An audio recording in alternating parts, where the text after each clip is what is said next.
November 24th, 2016.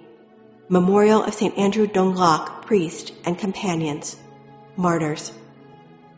A reading from the book of Revelation. I, John, saw another angel coming down from heaven, having great authority, and the earth became illumined by his splendor. He cried out in a mighty voice, "Fallen, fallen is Babylon the Great. She has become a haunt for demons. She is a cage for every unclean spirit, a cage for every unclean bird, a cage for every unclean and disgusting beast." A mighty angel picked up a stone like a huge millstone and threw it into the sea and said, "With such force will Babylon the great city be thrown down, and will never be found again. No melodies of harpists and musicians, flutists and trumpeters will ever be heard in you again. No craftsman in any trade will ever be found in you again. No sound of the millstone will ever be heard in you again. No light from a lamp will ever be seen in you again. No voices of bride and groom will ever be heard in you again. Because your merchants were the great ones of the world, all nations were led astray by your magic potion." After this, I heard what sounded like the loud voice of a great multitude in heaven, saying, "Alleluia! Salvation, glory, and might belong to our God, for true and just are his judgments. He has condemned the great harlot who corrupted the earth with her harlotry. He has avenged on her the blood of his servants." They said a second time, "Alleluia! Smoke will rise from her forever and ever." Then the angel said to me, "Write this: Blessed are those who have been called to the wedding feast of the Lamb." The word of the Lord. Responsorial Psalm. The response is, "Blessed are they who are called to the wedding feast of the Lamb." Sing joyfully to the Lord, all you lands. Serve the Lord with gladness. Come before him with joyful song. Blessed are they who are called to the wedding feast of the Lamb. Know that the Lord is God. He made us, his we are. His people, the flock he tends. Blessed are they who are called to the wedding feast of the Lamb. Enter his gates with thanksgiving, his courts with praise. Give thanks to him. Bless his name. Blessed are they who are called to the wedding feast of the Lamb. For he is good, the Lord whose kindness endures forever, and his faithfulness to all generations. Blessed are they who are called to the wedding feast of the Lamb. A reading from the Holy Gospel according to Luke. Jesus said to his disciples, "When you see Jerusalem surrounded by armies, know that its desolation is at hand. Then those in Judea must flee to the mountains. Let those within the city escape from it, and let those in the countryside not enter the city.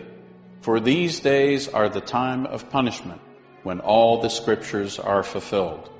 Woe to pregnant women and nursing mothers in those days, for a terrible calamity will come upon the earth, and a wrathful judgment upon this people. They will fall by the edge of the sword and be taken as captives to all the Gentiles, and Jerusalem will be trampled underfoot by the Gentiles until the times of the Gentiles are fulfilled. There will be signs in the sun, the moon, and the stars, and on earth nations will be in dismay, perplexed by the roaring of the sea and the waves. People will die of fright in anticipation of what is coming upon the world, for the powers of the heavens will be shaken. And then they will see the Son of Man coming in a cloud with power and great glory. But when these signs begin to happen, stand erect and raise your heads, because your redemption is at hand." The Gospel of the Lord.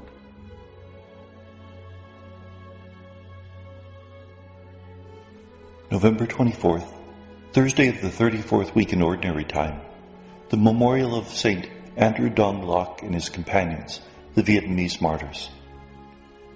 The first reading today is from the book of Revelation, chapter 18, verses 1 to 2, 21 to 23, and chapter 19, verses 1 to 3, and verse 9. We hear that Babylon has fallen. Babylon represents the city of Rome, but really it represents any society which would reject Jesus and his message.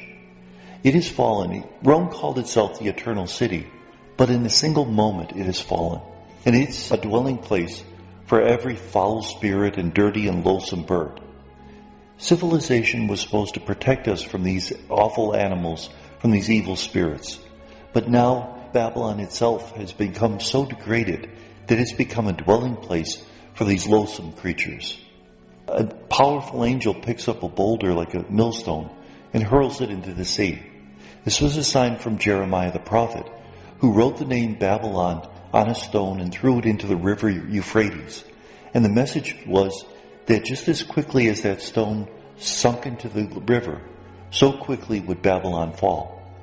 Well, this Babylon, Rome, would fall just as quickly. And it's very difficult to determine whether Babylon is considered to be a woman or a city. In fact, the symbolism is a bit ambiguous. We hear that never again will there be the voice of the bridegroom and the voice of the bride. Again, this is taken from the book of the prophet Jeremiah, who by saying that you wouldn't hear the voice of the bridegroom, the voice of the bride, was saying that there would be no more marriage, no more children, no future for this city. Well, now Babylon, which seduced the holy ones, tried to make them worship pagan gods, tried to make them do evil things, has fallen. And there's a great hymn of victory for the Lamb, because the Lamb is victorious over Babylon. The Gospel is from Luke 21, 20 to 28. It speaks about how Jerusalem would be destroyed, that it would be a time of terrible vengeance against those who had rejected the Lord. Jesus says, alas for those with child, with babies on the breast, when those days come. That this tribulation will be so terrible, it'll be even more difficult for those who have small children. Again, we have to remember that this prophecy was written down after the destruction of Jerusalem. So the very basic idea that Jerusalem would be destroyed came from Jesus. But how it was described in this passage was probably shaped by what actually happened in the destruction of Jerusalem by the Roman armies.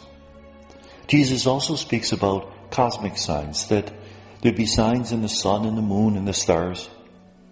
All of creation, which has been a sign to us of God's goodness, of God's providence, will now become a sign of his judgment. And in fact, the Son of Man will come on a cloud with power. In Daniel 7, we hear about how the Son of Man descends upon a cloud. And in Daniel, the Son of Man was the people of Israel, who had received dominion over all the other nations. But by the time of Jesus, that term, Son of Man, was being used for a figure that was a Messiah-like person, some individual who had received the authority of God. And Jesus applied that term to himself. In fact, instead of calling himself the Christ, the Anointed One, he called himself the Son of Man. So this is referring to Jesus, who is descending for judgment upon the earth. And may God bless us.